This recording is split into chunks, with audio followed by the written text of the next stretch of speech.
selanjutnya hadis yang kedua yaitu hadis salat tasbih.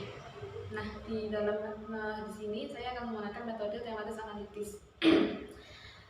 Dalam metode tematis analitis ini kalau yang kemarin dalam metode tematis berdasarkan ayat kata kunci itu kan mengandalkan ayat kunci yang pertama. Kalau yang tematis analitis ini itu fokus kepada hadis khusus gitu ya. Jadi satu hadis khusus.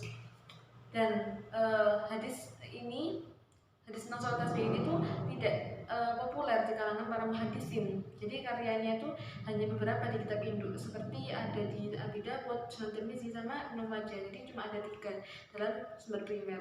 Jadi dalam Sahih Bukhari, Sahih Muslim itu tidak ada. Lalu langkah-langkah, langsung saja ke langkah-langkah dalam metode tematis analitis ini. Yang pertama yaitu memilih hadis khusus yang dijadikan objek kajian.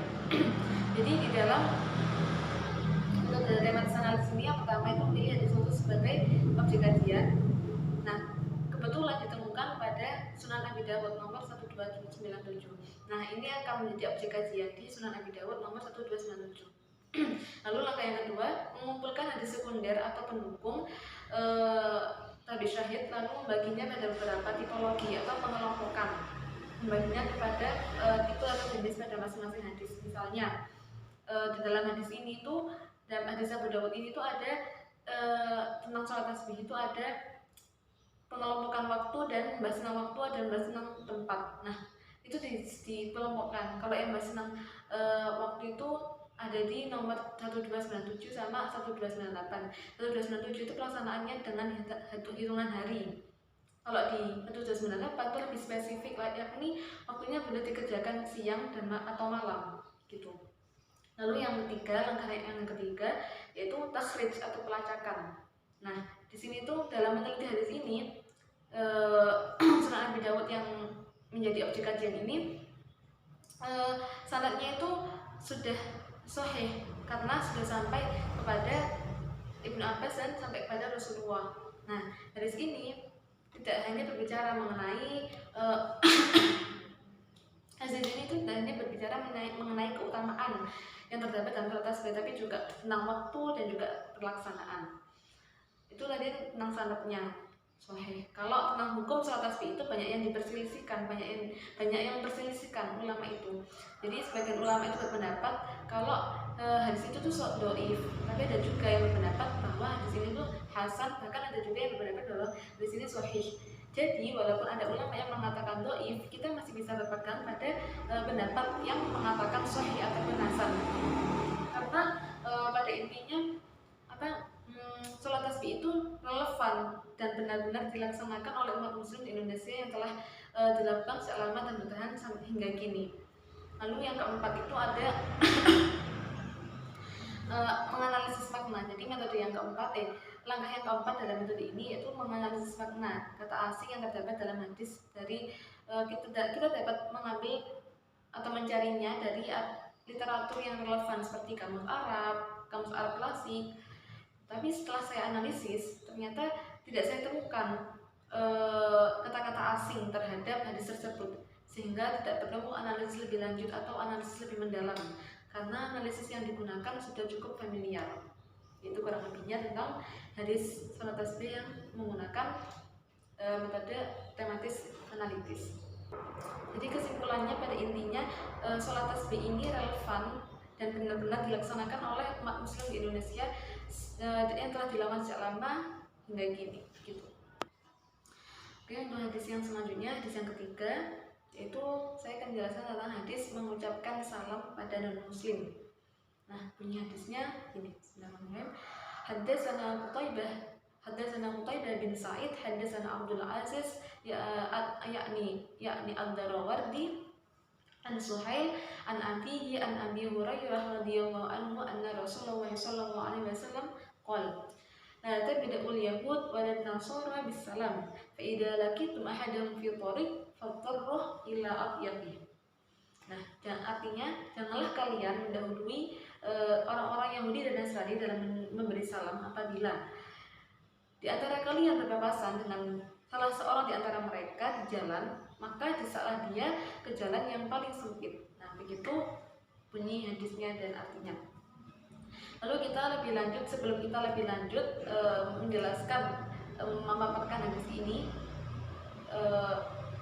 saya akan menggunakan metode tematik konseptual. Kalau yang tadi yang pertama saya menggunakan metode tematis berdasarkan kata kunci, itu fokus kepada kata kuncinya. Dan metode yang kedua tadi saya menggunakan metode tematis analitis, yaitu fokus pada hadis khususnya. Lalu yang itu saya menggunakan metode tematik konseptual, yaitu fokus kepada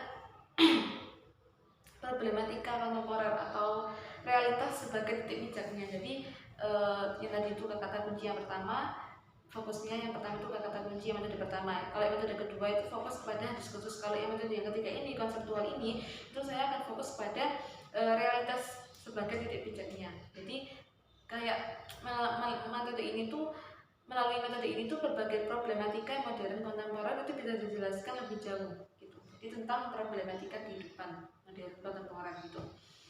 Jadi langsung saja metode ini itu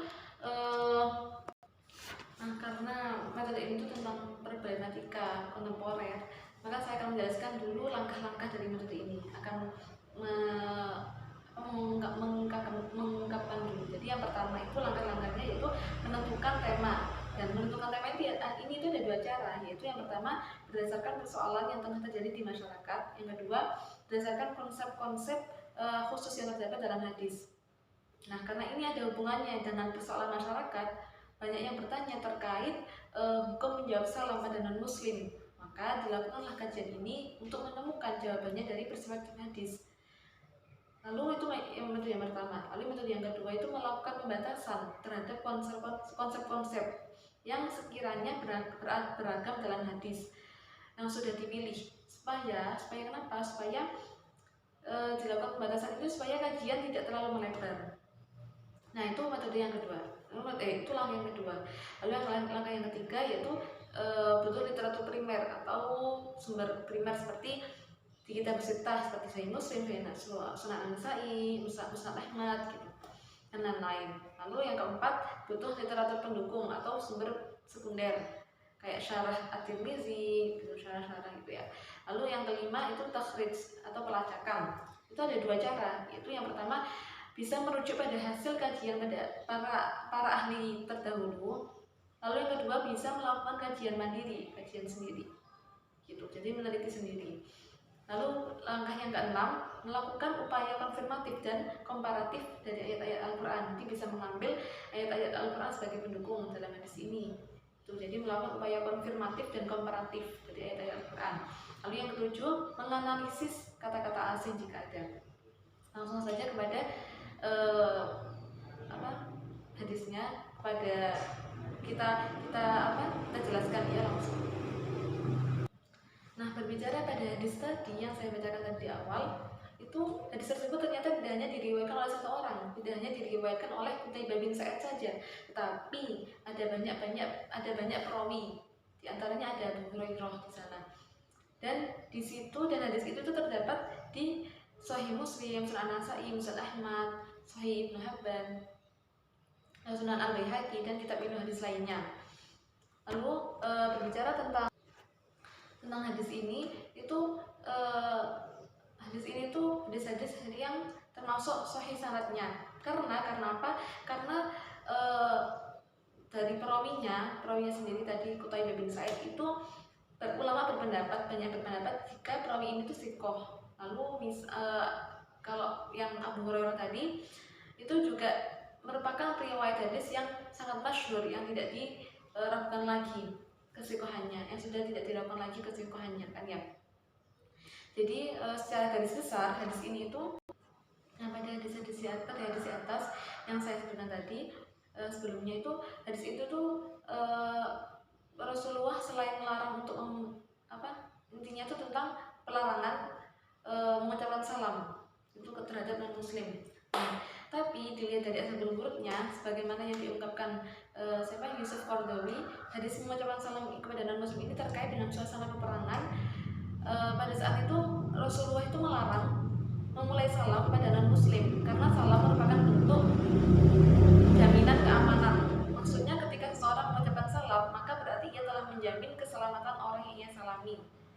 dari asbabul wurud ini, maka dapat dipahami bahwa instruksi yang diberikan Nabi pada masa itu sebagai bentuk hifdzuddin wa hifdzun nafs, yaitu menjaga agama dan jiwa. Dan itu juga didukung oleh nas Quran dan riwayat lain. Seperti contohnya, karena metode ini itu dalam salah satu langkah-langkahnya itu menyebutkan atau melakukan upaya komparatif terhadap ayat Quran, maka saya menggunakan ayat Quran di surat Al-Furqan ayat 63, yaitu A'udzubillahi minasyaitonirrajim, Bismillahirrahmanirrahim, wa ibadur rahmanil ladzina yamshuna 'alal ardi hauna wa idza khatabahumul jahiluna qalu salama.